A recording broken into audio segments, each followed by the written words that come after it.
இப்ப நம்ம தொகுதியில வந்து பொறுத்தளவு போடி தொகுதியில வந்து ஓபிஎஸ் அவங்க வந்து நிக்கிறாங்க. ஆ. அவருக்கு வந்து இந்த வட்டம் வந்து ஒரு 30% கூட வந்து வாய்ப்பு இல்ல சார்.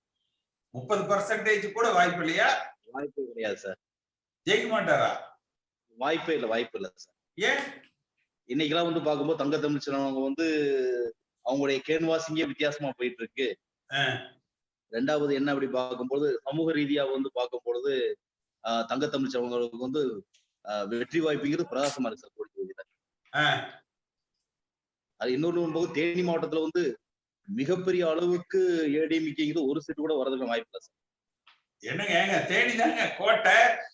அதிமுகவுடைய தலைவர் அவரு, ஒருங்கிணைப்பாளர் அவரு மாவட்டத்துல அவரே ஜெயிக்க மாட்டாருன்னு சொல்றீங்க.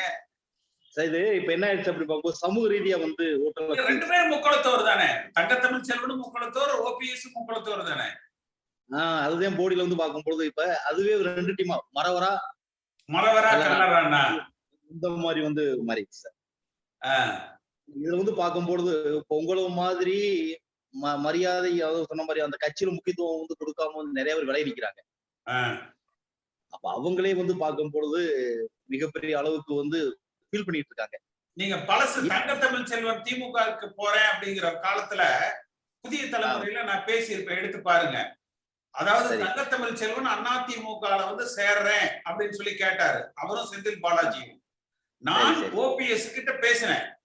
ஆனா உங்களுக்குள்ள ஏதாவது கருத்து வேறுபாடு இருந்தா நான் வர்றேன், தங்க தமிழ்ச்செல்வனை கூட்டிட்டு வர்றேன், 2 பேரும் பேசலாம், அவர் கூட நம்ம வந்து சமாதானம் பண்ணிக்கலாம், நீங்க அது வந்து உங்களுக்கு நல்லது, கட்சி பலமா இருக்கும், உங்களுக்கு ஒருத்தர் போட்டியா இருக்காருங்கிறதுனால நீங்க அந்த கட்சி விட்டு அவரை சேர்த்தக்கூடாதுன்னு சொல்லாதீங்கன்னு சொல்லி சொன்னேன். அன்னைக்கே புதிய தலைமுறையில நான் சொன்னேன், தங்க தமிழ்ச்செல்வனை இவர் அனுப்புறது ஓபிஎஸ் எதிர்த்து போட்டியிடுறதுக்கு திமுகவுக்கு ஒரு வலிமையான வேட்பாளர் இல்லாம இருக்கு. திமுகவுக்கு அதிமுகவில இருந்து நீங்களே ஒருத்தர் திமுகவுக்கு கொடுத்து அவரை ஓபிஎஸ்சியை எதிர்த்து எதிர்காலத்துல போட்டியிடுற அளவுக்கு வலிமையா வளர்த்துறீங்க, இது உங்களை பாதிக்கும். நீங்க அவர் தங்க தமிழ்ச்செல்வன் திமுக சேர்ந்த அன்னைக்கு புதிய தலைமுறை போட்டு பாருங்க, அந்த டிபேட்ல நான் பேசியிருப்பேன். இதே நான் சொல்றாருல, திருவண்ணாமலையில ஏவா வேலு அதிமுக இருந்தவர் தானே, சசிகலா கூட்டத்தோட ஒத்து போகாதனாலதானே அவரு திமுகவுக்கு போனாரு. வேலு வந்து 80 to 84 MLA, 84 to 88 MLA MGR காலத்துல என் கூட ஒரு எம்எல்ஏவா இருந்தார் 84, 88ல. அப்ப வலிமையான ஆட்களை அந்த உள்ளூர் பிரச்சனைகள்ல இப்ப எனக்கு என்ன பிரச்சனை, அதிமுகவுக்கு எனக்கு என்ன பிரச்சனை, எல்லா தொண்டர்களும் நான் விரும்புறாங்க. ஆனா எடப்பாடி பழனிசாமின்னு பேர் இருக்கிறாலே இருக்கக்கூடாதுங்கிறார். இன்னொரு கேண்டிடேட் கூட பழனிசாமி இருந்தாலும் மாத்திட்டாங்க. ஏதோ ஒரு இடத்துல பார்த்தேன், பழனிசாமின்னு ஒரு கேண்டிடேட் இருந்து அதனால மாத்திட்டாங்க.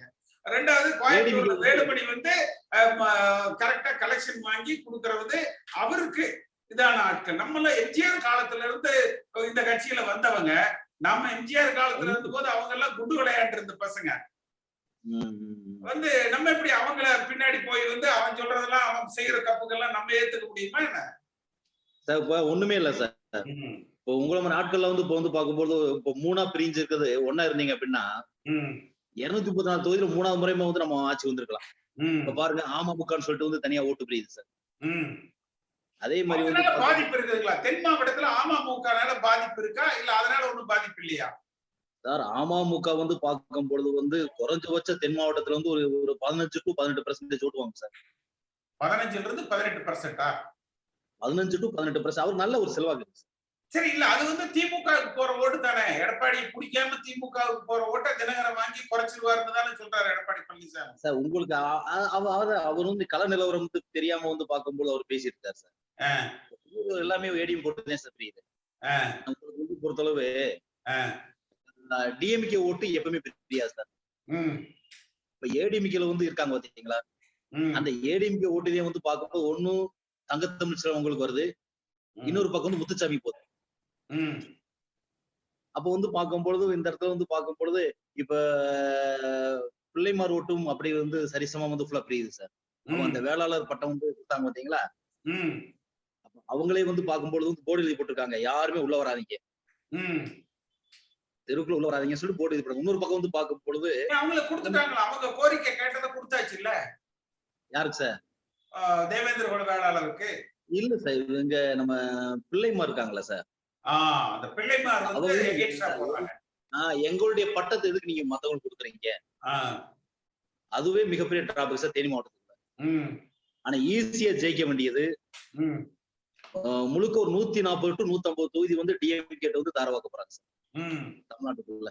ம். ஆனா இதுல வந்து பார்க்கும்பொழுது இப்ப நமக்குள்ளேயே ஒரு மிஸ் அண்டர்ஸ்டாண்டிங். இப்ப நாங்களே இப்ப என்ன செய்ய போறோம் அப்படி பார்க்கும்போது இப்ப யாருக்கு ஓட்டு போறதுன்னு நாங்களே முடிச்சுட்டு இருக்கோம். இது வரைக்கும் நாங்க ஏடிஎம்கே வந்து ஓட்டு போட்டவங்க.